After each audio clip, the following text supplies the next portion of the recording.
Saya sudah siap berangkat ke kantor, sudah menggunakan pakaian resmi, sudah pakai sepatu. Tapi hari itu ada kegelisahan yang luar biasa di hati saya.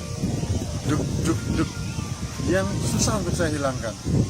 Akhirnya dalam kegelisahan itu, saya mengambil 3 buah buku dari rak buku saya. Kemudian saya duduk di meja di ruang tamu, duduk di kursi maksudnya. Saya taruh di ruang tamu. Setelah itu saya bingung lagi, mana buku yang harus saya baca.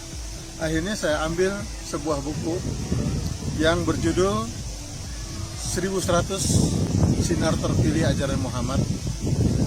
Dan karena bingung, saya buka sembarangan buku itu. Dan di sebelah kiri ada beberapa hadis dan di sebelah kanan juga ada sebuah hadis. Tetapi mata saya terfokus kepada sebuah hadis di sebelah kiri dan bukan paling atas tapi di tengah. Itu mengatakan bahwa kamu akan mengikuti perilaku orang-orang sebelum kamu, sejengkal demi sejengkal, sehasta demi sehasta, sampai gelubang biawak pun nanti kamu akan ikut perilaku mereka. Para sahabat bertanya, siapakah mereka yang baginda maksudkan itu ya Rasulullah? Lalu Rasulullah menjawab, mereka itu adalah kaum Yahudi dan Nasrani. Dengan kalimat itu langsunglah saya beringat perjalanan di sebuah network marketing konvensional tadi, bahwa ya benar, bahwa mereka tidak akan segan-segan meneruskan kita ke lubang biawak, karena kita kebanyakan tidak sadar ketika kita dipengaruhi sedikit demi sedikit, sejengkal demi sejengkal, sehasta demi sehasta, sampai kita akan terperosok ke dalam sebuah jurang atau lubang biawak.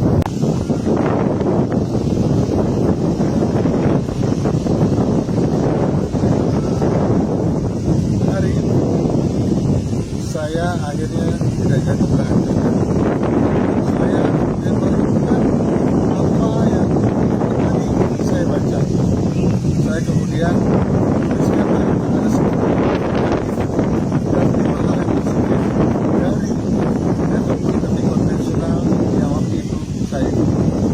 Hal yang negatif yang saya temukan di dalam network marketing konvensional itu adalah melakukan budaya cipika-cipiki yang bahkan dibudayakan di depan panggung, bahkan orang-orang yang berjilbab berciuman antara dirinya dengan bukan muhrim di atas panggung.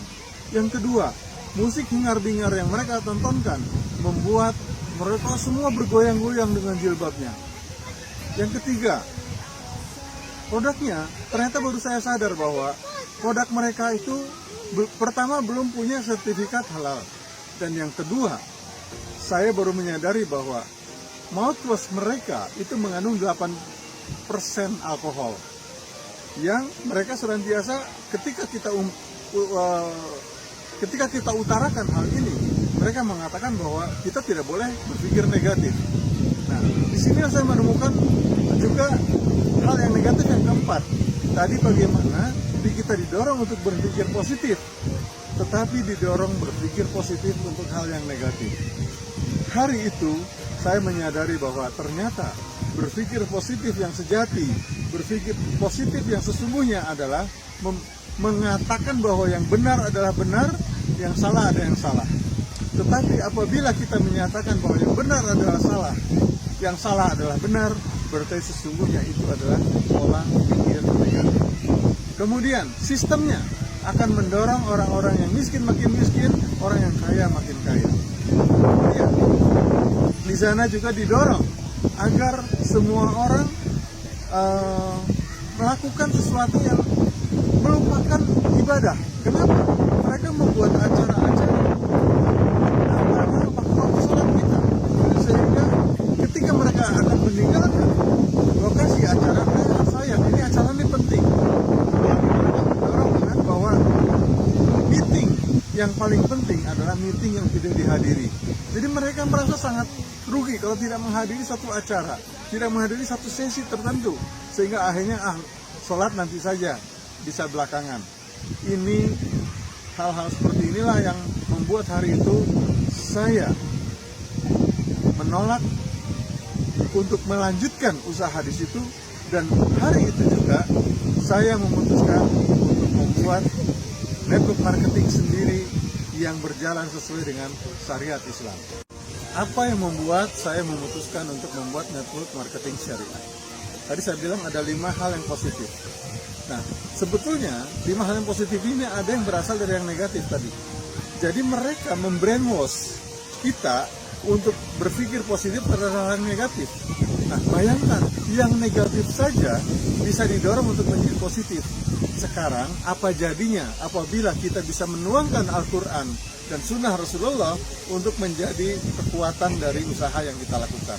Yang kedua, bagaimana kita membangun sistem yang sesuai dengan syariat Islam yang akan membuat orang-orang yang memang berpenghasilan kecil itu bisa meningkatkan penghasilannya. Yang ketiga, kita menyiapkan produk-produk yang halal dan thayyib. Ya. Yang keempat, kita menyiapkan sistem yang sesuai dengan syariat Islam, dan kemudian kita membuat acara-acara yang sesuai dengan syariat Islam yang tidak melanggar waktu-waktu sholat, sehingga insya Allah kita akan mendapatkan keberkahan. Mulailah sebuah perjalanan yang penuh air mata, karena ternyata untuk membuat sesuatu yang baru yang selama ini belum ada, dan kita akan menjadi network marketing pertama di dunia, bukan hanya pertama di Indonesia, ternyata itu membutuhkan perjuangan yang sangat luar biasa. Dan setelah dibuat rinci, ternyata alhamdulillah ada 12 hal yang terkait dengan syariat Islam yang bisa kita wujudkan di dalam sebuah usaha network marketing syariah. Itulah titik awal sebuah perjalanan panjang yang penuh onak dan duri dan penuh perjuangan dan air mata. Hal yang menguatkan adalah bahwa saya yakin perjuangan Rasulullah jauh lebih berat daripada ini.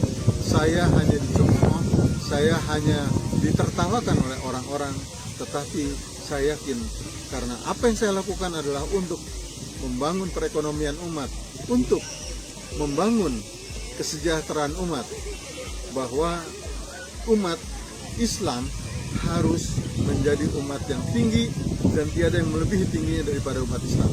Ya'lu wa la yu'la alaih. Saya menyadari bahwa waktu itu masih ada waktu sekitar 7 tahun sebelum memasuki ASEAN Free Trade Area. Tetapi saat itu sudah banyak barang-barang dari luar masuk ke negara kita. Nah, saya tidak bisa membayangkan apabila kita tidak bersiap menghadapi masa itu, maka kita akan menghadapi kesulitan dan negara kita akan hanya menjadi pasar dan penonton di tengah perekonomian dunia. Oleh karena itu, semangat saya terus meningkat untuk mewujudkan apa yang kita cita-citakan bersama. Dan perjalanan itu tentunya setelah kita punya ide, punya gagasan, maka saya membutuhkan network. Maka mulailah saya mencari orang-orang yang bisa punya satu visi dengan saya untuk mewujudkan apa yang saya cita-citakan. Saya terus berusaha untuk menuangkan ide itu menjadi sebuah ide yang bisa bermanfaat untuk orang banyak, yang menjadi sebuah ide yang bisa kita implementasikan sehingga betul-betul kita bisa mewujudkan. Termasuk bagaimana kita membangun sistem, karena tanpa sistem maka sangat sulit untuk mewujudkan apa yang tadi sudah dicita-citakan. Dan saya bukan siapa-siapa, saya bukan apa-apa, hanya salah seorang karyawan di sebuah perusahaan. Tetapi cita-cita saya terus mendorong saya untuk mewujudkan apa yang telah menjadi impian saya itu. Semoga hal ini bisa memberikan manfaat kepada orang banyak, kepada seluruh umat Islam di seluruh dunia, wabil khusus adalah umat Islam yang berada di Indonesia. Allahu Akbar.